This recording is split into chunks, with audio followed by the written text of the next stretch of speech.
بسم اللہ الرحمن الرحیم. السلام علیکم ورحمۃ اللہ وبرکاتہ. اسٹوڈینٹس، امید کرتی ہوں آپ خیریت سے ہوں گے. اللہ تعالیٰ آپ کو ہمیشہ خیریت سے ہی رکھیں. آج کا ہمارا لیکچر نمبر 21 ہے. اسٹوڈینٹ، جیسے کہ آپ جانتے ہیں ہم چیپٹر نمبر 3 پڑھ رہے ہیں. اس سے پہلے ہم آج کی حدیث کو ہم پڑھیں گے کہ آج کی ہماری حدیث کیا ہے. حدیث ہے بخاری کی، جو لوگوں پر رحم نہیں کرتا اللہ تعالیٰ اس پر رحم نہیں کرتا. اس سے کیا مطلب ہے کہ اگر دیکھیں اللہ تعالیٰ کی ایک صفت ہے کہ اللہ تعالیٰ جو ہے وہ رحم دل ہیں.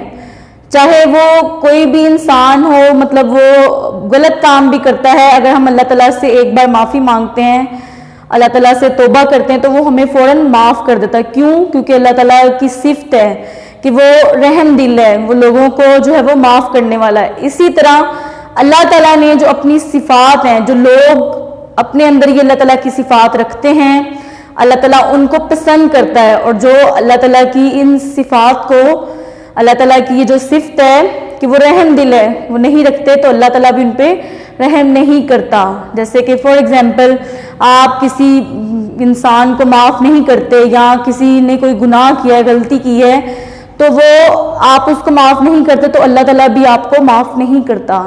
اس لیے ہمیشہ لوگوں کو معاف کرنے والا، لوگوں کے دلوں میں نرمی رکھنے کے مطلب لوگوں کو معاف کرنے کے لیے اپنے دل کو نرم رکھیں، اپنے دل کو بڑا رکھیں.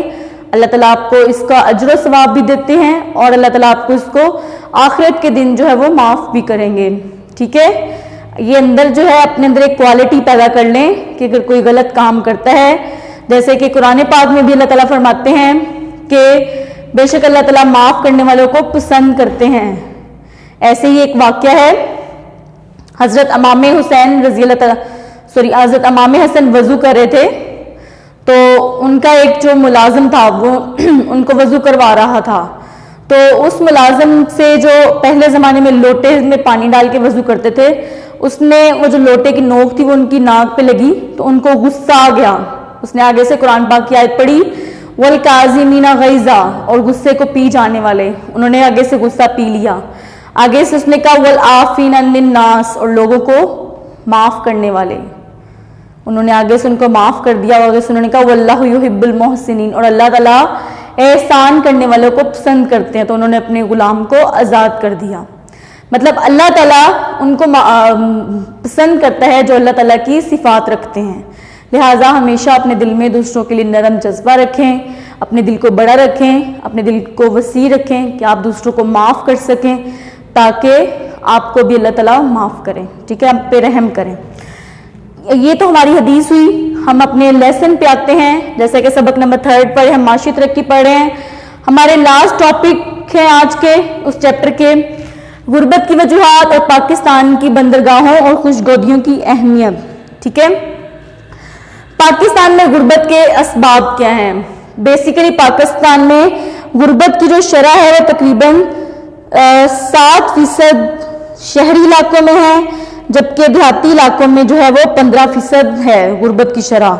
راؤنڈ اباؤٹ غربت جو ہے پاکستان میں 21% افراد جو ہے پوری دنیا میں غربت کا شکار ہیں. اور غربت کے اسباب کیا ہیں؟ سب سے پہلے تو افراط زر کے پیسے، مہنگائی ہوتی جا رہی ہے، جو ایک عام آدمی ہے وہ افورڈ نہیں کر سکتا. ٹھیک ہے، یہ آپ کی بک پہ پوائنٹس بنے ہیں. ٹھیک ہے، آپ کو شارٹ کوسچن بھی آئے گا تو آپ نے اس کے ہیڈنگز کے ساتھ لکھنا ہے. سب سے پہلا جو پوائنٹ ہے اس میں آبادی میں اضافہ، مطلب آبادی میں دن بدن اضافہ ہو جا رہا ہے، لوگوں کے وسائل میں کمی ہے، اتنی سپلائی نہیں ہو رہی جتنی ڈیمانڈز ہو رہی ہیں. کیونکہ جیسے فار ایگزامپل ہاسپٹلز کم ہیں، کالجز، یونیورسٹیز، اسکولز کم ہیں، لیکن آبادی جو ہے وہ ڈے بائی ڈے انکریز ہوتی جا رہی ہے. سیکنڈ، افراط زر. افراط زر سے کیا مراد ہے کہ مہنگائی ہوتی جا رہی ہے، لوگ جو ہے وہ چیز خریدنے کی اہلیت نہیں رکھتے، اور وہ دن بدن ہائی پرائسز جو ہے وہ ان کی ہوتی جا رہی ہے. اس کے علاوہ روزگار کے مواقع، جیسے کہ آپ جانتے ہیں، جیسے کہ اب ریسنٹ بھی ہم سچویشن دیکھیں تو یہ لاک ڈاؤن کی وجہ سے بہت سارے جو مارکیٹس ہیں، انڈسٹریز ہیں، وہ بند ہو گئی ہیں، جس سے کیا ہوا کہ روزگار کے مواقع جو ہے وہ ختم ہو گئے ہیں، لوگوں کو روزگار نہیں ملتا ہے. جس سے کیا ہوتا ہے، ڈیفینیٹلی جب ایک انسان کو روزگار نہیں ملے گا وہ اپنے گھر کے حالات جو ہے وہ کیسے کنٹرول میں کرے گا. اس کے بعد آتا ہے تعلیم کی کمی. جیسے کہ آپ نے پیچھے بھی پڑھا کہ ہمارا ملک جو ہے یہاں پر زیادہ تر لوگ جو ہے وہ ایجوکیٹڈ نہیں ہیں. اگر ایجوکیٹڈ نہیں ہیں نہ ہی ان میں اتنی ٹیکنیکل ایبلٹیز، ٹیکنیکل کہتے ہیں مطلب ان کے اندر کوئی صلاحیت نہیں ہے، ان کے اندر کوئی ایسی ٹیکنیکس نہیں ہیں، ان کو اتنی وہ ایبلٹیز نہیں ہیں کہ وہ کوئی کام کریں یا کوئی اپنا ہنر کے ذریعے کچھ جو ہے وہ کاروبار چلا سکیں. لہٰذا غربت جو ہے وہ دن بدن بڑھتی ہے. اس کے علاوہ معاشی ترقی کی رفتار سست ہے. جیسے کہ آپ نے پیچھے تمام پوائنٹس ہم کلیئر کر چکے ہیں کہ ہماری برآمدات کی شرح جو ہے وہ کم ہے درآمدات کی نسبت. اس کے علاوہ جس کی وجہ سے ہماری تجارت جو ہے وہ خسارے میں جاتی ہے، جس کی وجہ سے معاشی ترقی سست ہوتی ہے. اس کے علاوہ ملک میں انٹرنل اینڈ ایکسٹرنل انویسٹمنٹ کے جو اپرچونٹیز ہیں وہ بہت کم ہیں. اندرونی بیرونی سرمایہ کاری کے موقع بہت کم ہیں. مطلب اگر کوئی صنعت کھلے گی، کوئی کاروبار کھلے گا، لوگوں کو نئی سے نئی اپرچونٹیز ملیں گی، نئی سے نئی آئیڈیاز ملیں گے، لیکن ایسا کچھ نہیں ہے، جس کی وجہ سے غربت میں جو ہے وہ دن بدن اضافہ ہوتا جا رہا ہے. لیکن اب اس کے لیے حکومت کیا سٹیپس لیتی ہے؟ ڈیفینیٹلی اگر ایک پرابلم ہے، اگر ایک مسئلہ ہے تو اس کو حل کرنے کے لیے کوئی نہ کوئی حکومت جو ہے وہ سلوشنز کرتی ہے. جیسے آپ نے پیچھے پڑھا کہ زرعی مسائل، صنعتی مسائل، صحت کے مسائل، تعلیم کے مسائل، اس کے لیے حکومت کیا سٹیپس لیتی ہے. تو آگے ہم پڑھیں گے یہ غربت میں کمی کے لیے حکومت کیا اقدامات کرتی ہے. سب سے پہلے تو حکومت کو چاہیے کہ نئے سرمایہ کاری کرے تاکہ لوگوں کو جابس کے اپرچونٹیز جو ہے وہ ملیں، روزگار ملے، تاکہ وہ اپنے گھر کے بجٹ کو جو ہے وہ بیلنس کر سکیں. اس کے علاوہ قرضہ اسکیم شروع کرنی چاہیے، نوجوانوں کو قرضہ دینا چاہیے تاکہ وہ اپنے کاروبار سٹارٹ کر سکیں، اپنی صلاحیتوں کا استعمال اچھے طریقے سے کر سکیں اور ملک کو جو ہے وہ ترقی کی راہ پر گامزن کر سکیں. تعلیمی اداروں میں اسپیشلی جو اسٹوڈنٹس پڑھنا چاہتے ہیں ان کے لیے اسکالرشپ ہونا چاہیے جو مستحق ہے. مطلب جو ایک غریب بچہ ہے وہ افورڈ نہیں کر سکتا، اس کے لیے فری آف ایجوکیشن ہونی چاہیے. جیسے کہ گورنمنٹ سیکٹر میں ہم دیکھیں تو وہاں پر ایجوکیشن، تمام جو ایجوکیشن کے ایکسپینسز ہیں لائک بکس، وہ تمام حکومت جو ہے افورڈ کرتی ہے تاکہ عام سے غریب بچہ بھی جو ہے وہ تعلیم حاصل کر سکے. اس کے علاوہ عوام کو بنیادی ضرورتیں کیا ہوتی ہیں؟ روٹی، کپڑا، مکان. مطلب یہ تین چیزیں ہوتی ہیں. اگر یہ تینوں چیزیں ہیں تو ڈیفینیٹلی ایک ملک جو ہے وہ آٹومیٹیکلی خوشحال ہونے لگ جاتا ہے. مطلب ان کو کھانے کے لیے کھانا مل رہا ہے، ان کو رہنے کے لیے رہائش ہے ان کے پاس، پہننے کے لیے ان کے پاس کپڑا ہے. اس کے بعد جو غریب ہیں یا وڈوز ہیں یا جو یتیم بچے ہیں ان کو بیت المال اور زکوٰۃ سے جو ہے وہ فنڈ دینا چاہیے تاکہ وہ اپنی ضروریات کو پورا کر سکیں، وہ اپنی جو ایجوکیشن ہے، جو اپنی اپرچونٹیز جو ان کو مل رہی ہیں ان کو اویل کر سکیں. ٹھیک ہے، یہ تو حکومت جو ہے وہ سٹیپس لیتی ہے. اس کے بعد ہمارا ٹاپک آ رہتا ہے، اٹس ویری امپورٹنٹ ٹاپک. ٹھیک ہے، لیکن ہم اس ٹاپک کو ڈسکس کرتے ہیں. یہ آپ کا لانگ کوسچن بھی ہے، یہ تو آپ کے شارٹ کوسچنز ہو گئے کہ پاکستان میں غربت کی کیا اسباب ہیں، حکومت اس کے لیے کیا سٹیپس کرتی ہے، کیا اقدامات لیتی ہے.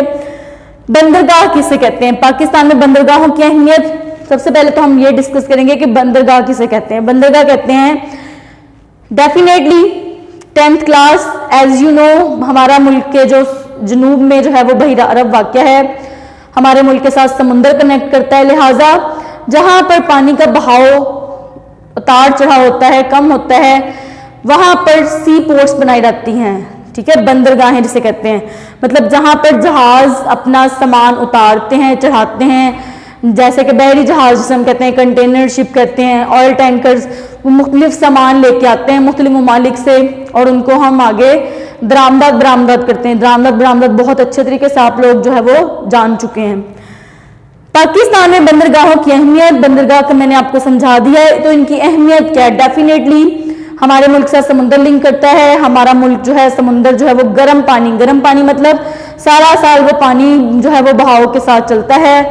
جیسے کہ باہر کے ممالک میں دیکھیں، رشیا میں دیکھیں، امریکہ کے ساتھ جو کنیکٹ کرتے ہیں وہ سرد ہیں. سرد مطلب کولڈ واٹر ہے. وہاں پر جو ہے وہ سال کے تقریباً 9 ماہ جو ہے وہ آئس بلاکس رہتے ہیں، برف کے تودے رہتے ہیں، جس کی وجہ سے جہازوں کا چلنا مشکل ہوتا ہے. لہٰذا یہ ممالک پاکستان کے سمندروں کی طرف سے جو ہے وہ راستہ جو بحرہ ہند ہے، انڈین اوشن ہے، وہاں سے آتے ہیں. لہٰذا پاکستان کی ہماری جو بندرگاہیں ہیں ان کی پوری دنیا میں بہت زیادہ اہمیت حاصل ہے. جیو اسٹریٹجی کے لحاظ سے دیکھیں تو ہمارا ملک بے شک غریب ملک ہے لیکن اپنی لوکیشن کے لحاظ سے ہمارا ملک دنیا کے بڑی بڑی جو سپر پاورز ہیں، بڑی بڑی جو طاقتیں ہیں، ان کے لیے بہت زیادہ اہمیت رکھتا ہے۔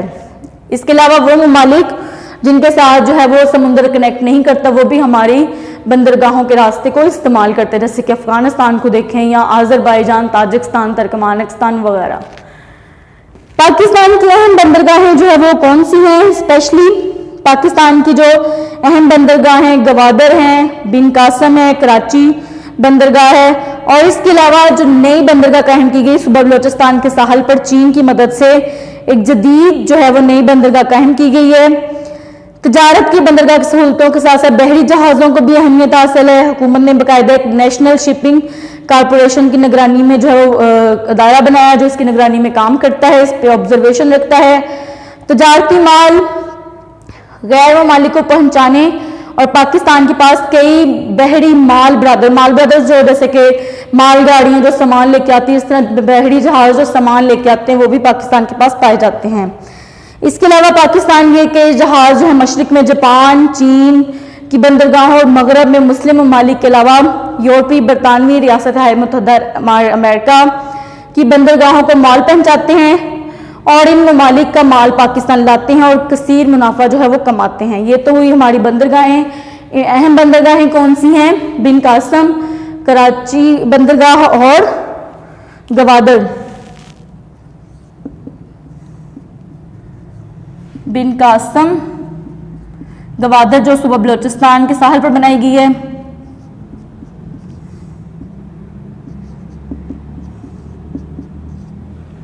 ٹھیک ہے،